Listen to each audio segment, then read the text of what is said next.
Amados irmãos, muito boa noite. Hoje é terça-feira e este é o nosso momento de fé e de esperança. A minha oração é que você se encontre em paz, que você se encontre seguro, que a boa mão do Senhor continue a te guardar. Nós vamos orar, pedindo ao Senhor Deus que fale ao nosso coração. Também vamos interceder por aqueles que sofrem. Coloquemos diante do Senhor a vida do nosso país. Pai, graças nós te damos, ó Deus, pela certeza de que o Senhor ouve as nossas orações. E temos a plena convicção que somente o Senhor pode mudar a história do nosso país. Pedimos, ó Pai, que o Senhor olhe para os nossos líderes. Se compadeça de cada um deles, ó Deus, e dê a eles direção quanto ao rumo de nossa nação. Pedimos, ó Pai, também que a tua poderosa mão que cura, mão que sara, seja estendida, ó Deus, àqueles que sofrem, aos doentes e enfermos. Tu és a nossa única esperança. Pai, colocamos diante de ti os nossos missionários, aqueles, ó Deus, que estão nas regiões mais longínquas do nosso país, aqueles, ó Deus, que estão desassistidos, aqueles, ó Pai, que hoje já passam por uma situação de necessidade. Senhor, supre, cuida, ó Pai, não desampara, Senhor, os teus filhos, é o que nós pedimos. Traz ao coração do teu povo sensibilidade, que nessa hora de calamidade, nós possamos ser mais sensíveis à dor, à angústia e o sofrimento daquele que precisa. Colocamos, ó Pai, diante de Ti as viúvas, os órfãos, os necessitados, aqueles que estão nas ruas, Senhor. Pai, tem misericórdia destes. Guarda, Senhor. Lembramos, ó Pai, daqueles que moram em regiões mais afastadas, nas periferias, lugares apertados, ó Deus. Senhor, tenha compaixão destes. Não permita, Senhor, que este vírus possa infectá-los, ó Deus, mas que o Senhor possa guardá-los. Pai, pedimos pela cura. Pedimos, ó Deus, pelo antídoto, ó Pai. Dá sabedoria a quem pesquisa. Dá sabedoria aos cientistas, ó Deus, para que eles possam ser usados pelo Senhor para providenciarem esta cura. Reafirmamos, ó Pai, a nossa fé e a nossa esperança no Senhor. Recebe, Deus, a nossa gratidão em saber que o Senhor está no controle de todas as coisas. Oramos, ó Pai, em o nome de Jesus. Amém. Amados irmãos, ontem nós iniciamos uma série de mensagens em 1 Coríntios capítulo 15, falando sobre o porquê eu e você devemos crer na doutrina da ressurreição. E afirmamos que esta é a mais importante doutrina do cristianismo. No domingo, se Deus assim permitir, estaremos celebrando a Páscoa. A Páscoa para nós, cristãos, não é comermos ovos de chocolate.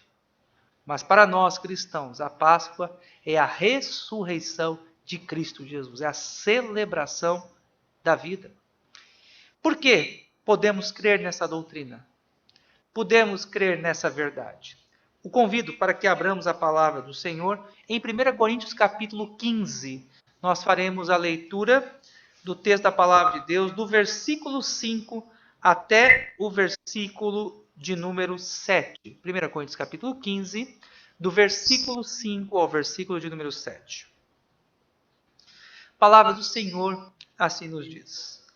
E apareceu a Cefas, e depois aos 12. E depois foi visto por mais de 500 irmãos de uma só vez, dos quais a maioria sobrevive até agora, porém alguns já dormem. Depois foi visto por Tiago, mais tarde por todos os apóstolos, e afinal, depois de todos, foi visto também por mim, como por um nascido fora do tempo. Ontem nós vimos a importância de crermos na doutrina da ressurreição. Vimos que essa doutrina, ela é o pilar principal que sustenta a fé cristã. Hoje nós queremos apresentar aos amados irmãos 3 fundamentos ou 3 argumentos, porque eu e você devemos crer na doutrina da ressurreição. Em primeiro lugar, eu e você devemos crer nessa doutrina porque ela foi testemunhada por todos os apóstolos. Eu e você devemos crer nessa doutrina porque ela foi presenciada, foi vista por todos os apóstolos. Vejam vocês, por gentileza, o versículo 5, quando a palavra de Deus assim nos diz. E apareceu a Cefas, Cefas é mesmo que Pedro, e depois aos 12. Pedro foi o primeiro a contemplar, a ver Cristo ressurreto. Depois que Pedro viu Jesus ressuscitado dentre os mortos, ele apareceu aos demais apóstolos também. Nós nos deparamos aqui com uma dificuldade nessa passagem. O texto diz que ele apareceu a Pedro e depois aos 12. Mas a dificuldade que nós encontramos aqui nessa passagem é justamente o fato que Judas Iscariotes, aquele que o traiu, já havia se suicidado. Então, quem seria esse 12º personagem? Provavelmente, esse 12º personagem seria Matias. Lá em Atos dos Apóstolos, no capítulo 1, nós temos a eleição de Matias. Matias foi escolhido pela comunidade para substituir a Judas Iscariotes.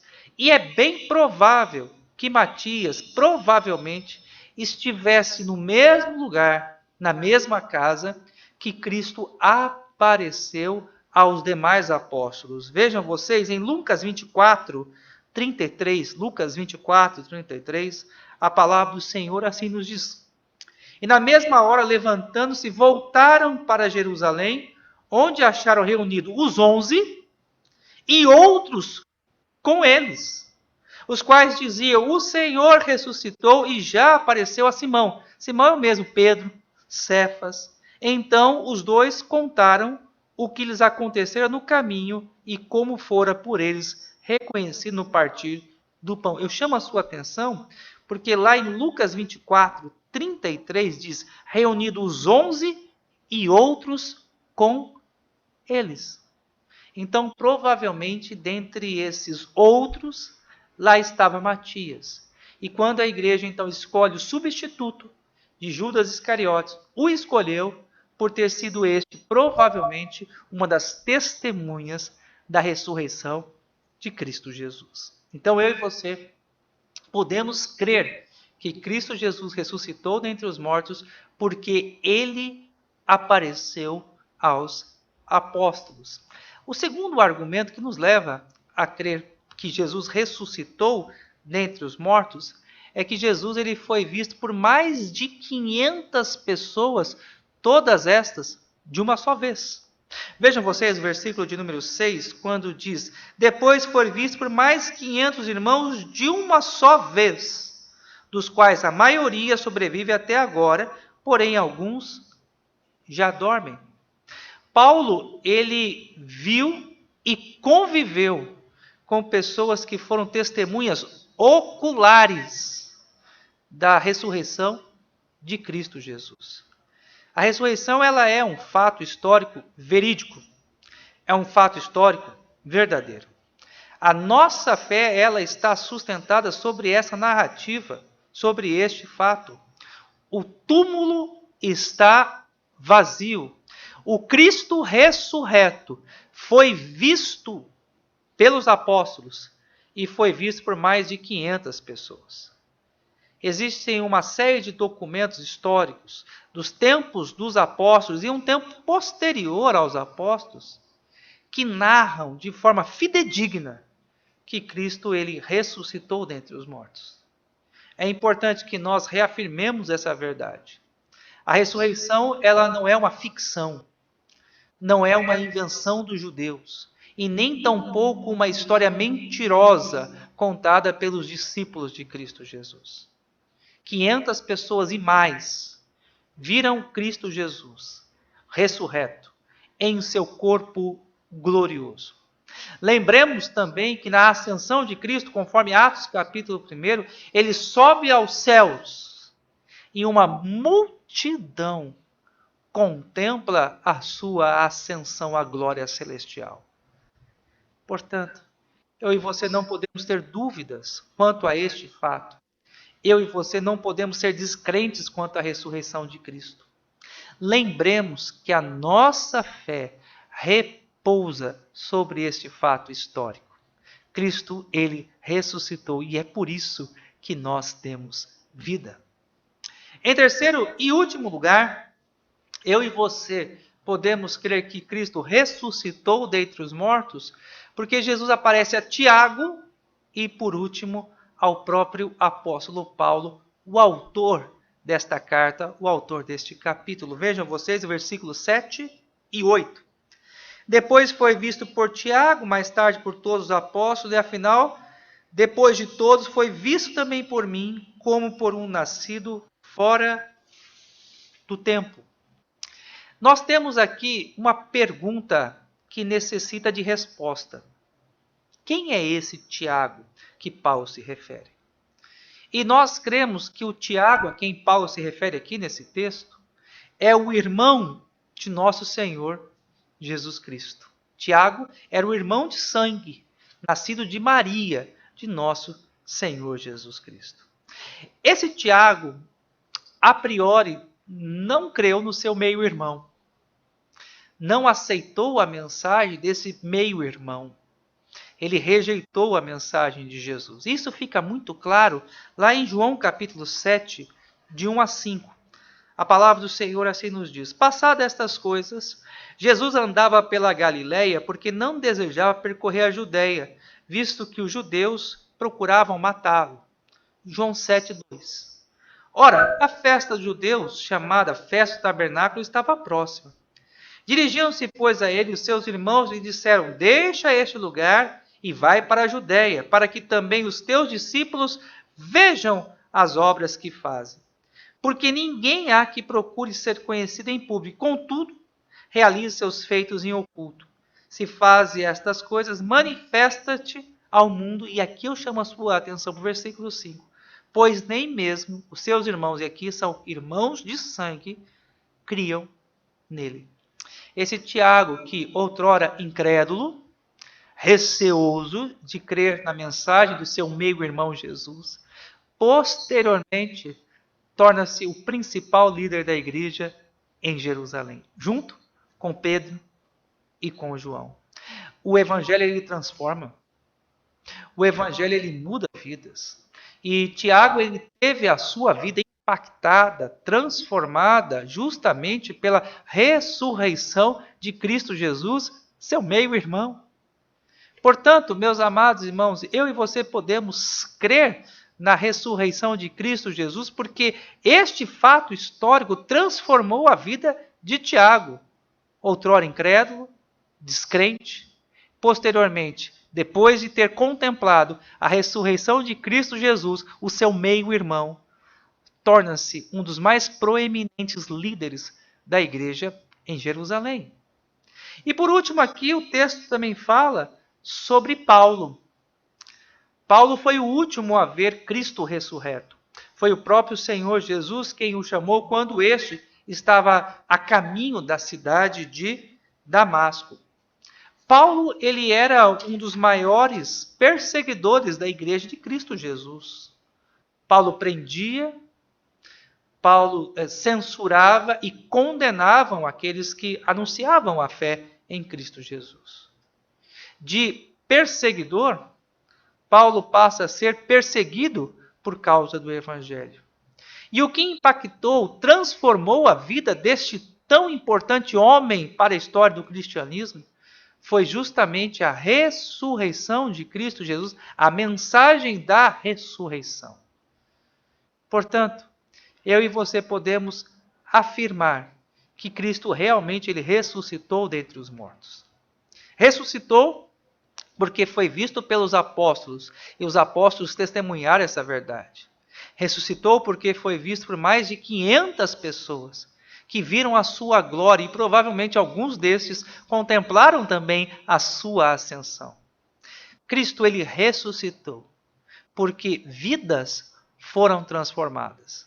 Outrora, incrédulos e perseguidores, passaram a ser homens cheios de fé, corajosos e perseguidos por causa do Evangelho, como aconteceu com Tiago, meio-irmão de Cristo Jesus, e Paulo, um dos mais importantes líderes da igreja cristã.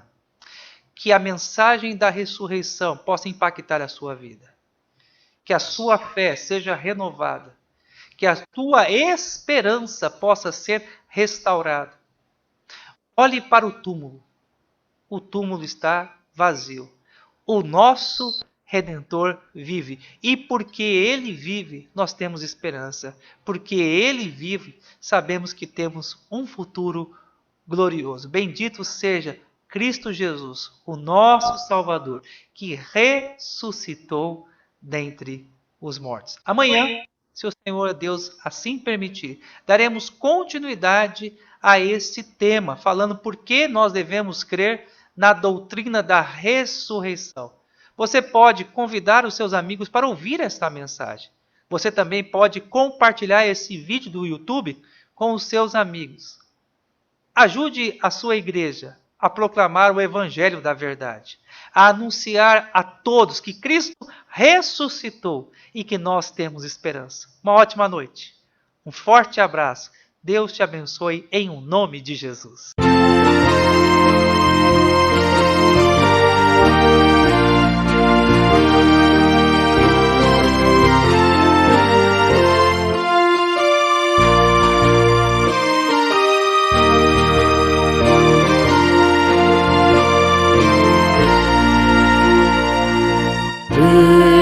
Morto Salvador da sepultura,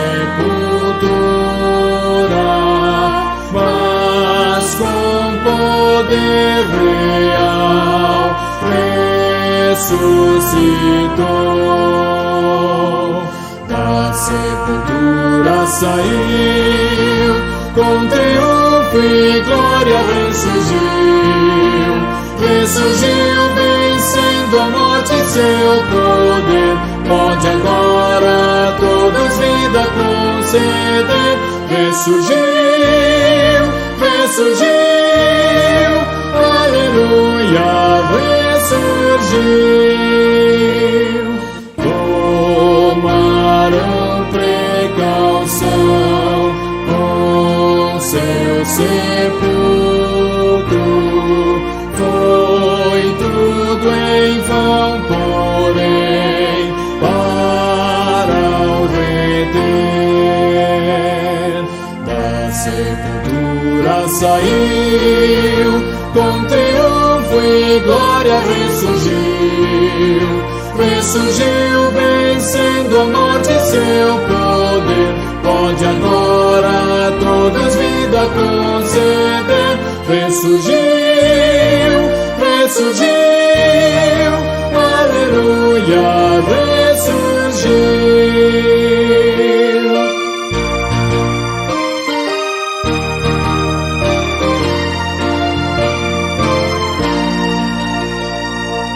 Do grande vencedor, eis as primícias dos santos que também ressurgirão.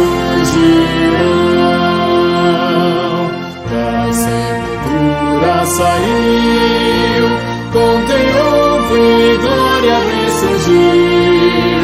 Ressurgiu vencendo a morte e seu poder. Pode agora a todos vida conceder. Ressurgiu, ressurgiu,